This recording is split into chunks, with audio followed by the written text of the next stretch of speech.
गुरु ब्रह्मा गुरु विष्णु गुरुदेव महेश्वर गुरु साक्षात् परब्रह्म तस्मै श्री गुरुवे नमः।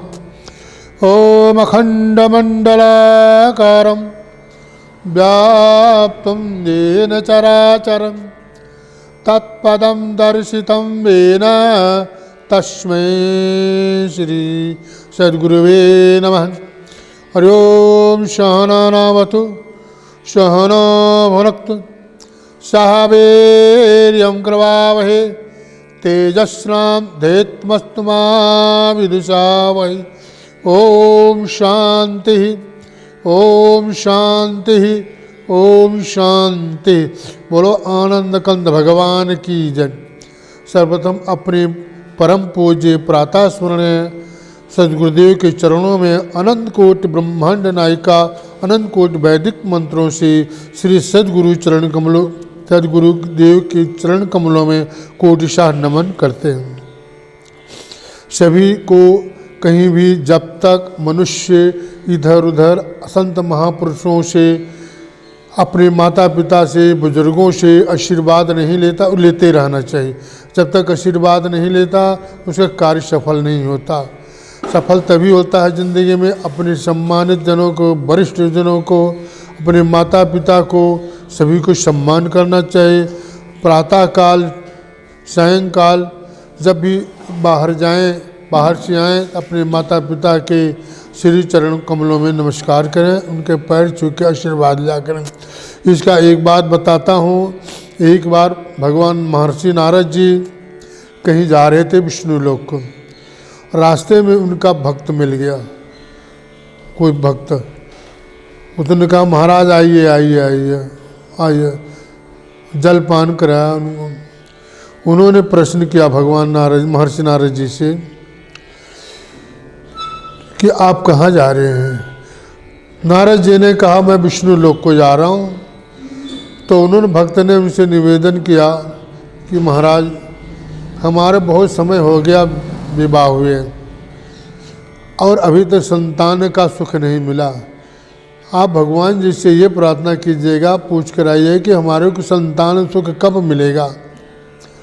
नारद जी चले गए, विष्णु लोक को गए। विष्णु लोक को गए तो विष्णु भगवान के पास आदर सम्मान होने के बाद नारद जी ने पूछा विष्णु भगवान जी से कि भगवान जी एक भक्त रास्ते में आ रहे थे तो एक भगत ने पूछा कि हमारे को संतान सुख कब प्राप्त होगा, आप ये बताइए। तो भगवान जी ने विचार करके बताया इस जन्म में तो क्या, इनके 7 जन्म में भी सुख नहीं मिलेगा।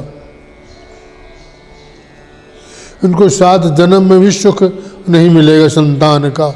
इस जन्म की क्या बात क्यों। जाकर उनको नारद जी ऐसे गए और उनको बोल दिया कि भाई इस जन्म में तो क्या 7 जन्म में आपको सुख संतान सुख नहीं प्राप्त होगा। भगवान जी ने ऐसा ही बोला। कहीं कोई बात नहीं, विश्वास के साथ बैठे, कभी तो भगवान सुनेंगे। फिर उसी समय कुछ समय के बाद वहाँ पर एक बाबा जी तपस्या करते थे। संत जी बड़े तपस्वी थे, निराहार फलाहार से रहते थे, निराहार भी फलाहार भी। तो उनके पास एक भगत आया, संत महात्मा जी। संत जी ने कहा मैं 3-4 दिनों से भूख लगी है, मैं खाने को नहीं मिला है, आप मुझे खाने की व्यवस्था करिए कुछ। तो बाबा जी ने कहा मैं तो खाने पीने की व्यवस्था करता नहीं, मैं तो निराहार रहता हूँ, इसलिए आपके लिए गांव से अगर इधर उधर से मैं रोटी व्यवस्था करता हूँ। वो चले गए। बाबा जी ने कहा तो को भाई जो 1 रोटी देगा 1 संतान मिलेगा और जो 2 रोटी देगा 2 संतान मिलेगा। तो उनको जो भगत थे बहुत जिज्ञासु थे, जरूरत थी संतान की, वो दौड़ के बाबा जी के पास गए। बाबा जी कहा जल्दी आइए मेरे पास, हमें ज़रूरत है। बैठे कि क्या चाहिए। उन्होंने कहा कि आप 2 रोटी दे दें। उन्होंने 2 रोटी दे दिया। उन्होंने आशीर्वाद दिया कि आपको 2 संतान सुख प्राप्त होगा, जल्दी ही हो जाएगा। बाबा जी आशीर्वाद दे के चले गए। समय आने पर उनके 2 संतान हो गए, बालक पैदा हुए, जन्म लिया। फिर कुछ समय के बाद नारद जी देवर्षि उधर से जा रहे थे उन्होंने देखा कि इनके घर में तो बालक कहाँ से आ गए, बड़े आश्चर्य की बात है। फिर वहाँ चले गए घर में, घर वालों में से किसके बालक है, उन्होंने कहा, वो नाराज़ हो गए, देवर्षि नारद जी का अपमान करने लगे, अभद्र भाषा बोलने लग पड़े। उन्होंने कहा कि ढोंगी हो, पाखंडी हो, देखो आप तो कह रहे थे 7 जन्म नहीं हुआ होगा संतान सुख, और भगवान की कृपा से मुझे 2 संतान मिल गया। नारद जी बड़े आश्चर्य में पड़ गए। तो वो सीधे फिर विष्णु लोग भगवान को गए। भगवान विष्णु से प्रश्न किया, भगवान जी आप बोल रहे थे कि 7 जन्म तो, 1 जन्म तो क्या 7 जन्म तक संतान सुख नहीं मिलेगा, उनके यहाँ तो 2 बालक खेल कूद कर रहे हैं और संतान सुख प्राप्त हुआ। तो भगवान विष्णु ने कहा, देखो जी वहाँ पास में एक संत जी रहते हैं, बड़े तपस्वी साधना है, हमारी ही भक्ति करते हैं। वहाँ पर उन्होंने जाके किसी संत महात्मा के लिए भिक्षा लेने गए थे। तो भिक्षा देते समय उसने उनसे आशीर्वाद दिया और वचन प्रदान किए, कहने लगे वचन दिए, कहने लगे जाओ तुम्हें तुम्हारी मनोकामनाएं पूर्ण होगी और तुम्हारे को 2 संतान सुख मिलेंगे। उन्हीं संत का आशीर्वाद है, वो हमारा भक्त है, हम अपने भक्त के बात को काट नहीं सकते। जो हमारा भक्त वचन कर देता है, जो आशीर्वाद दे देता है, उसको हम अवश्य पूरा करते हैं। तो उनको इसलिए नारद जी फिर आए, नारद महात्मा जी के पास गए, उनको नमस्कार किया, आदर सम्मान किया। मतलब इस संसार में सुख से रहना है, आनंद लेना है, हर तरह की मनोकामनाएं पूर्ण करने हैं, तो आप असंत महात्माओं के, अपने सदगुरुओं के शरण सेवा करनी चाहिए, उनका सम्मान करना चाहिए, अपने माता पिता का सम्मान करना चाहिए और पूजा पाठ भक्ति भाव करना चाहिए, दान पुण्य करना चाहिए। देखो एक बार आप खेत में 10 किलो गेहूँ बीजते हैं, आप 10 कुंटल गेहूँ काटते हैं, भगवान 1 रुपया दान करने से भगवान जी उसको 28 गुना फल देते हैं।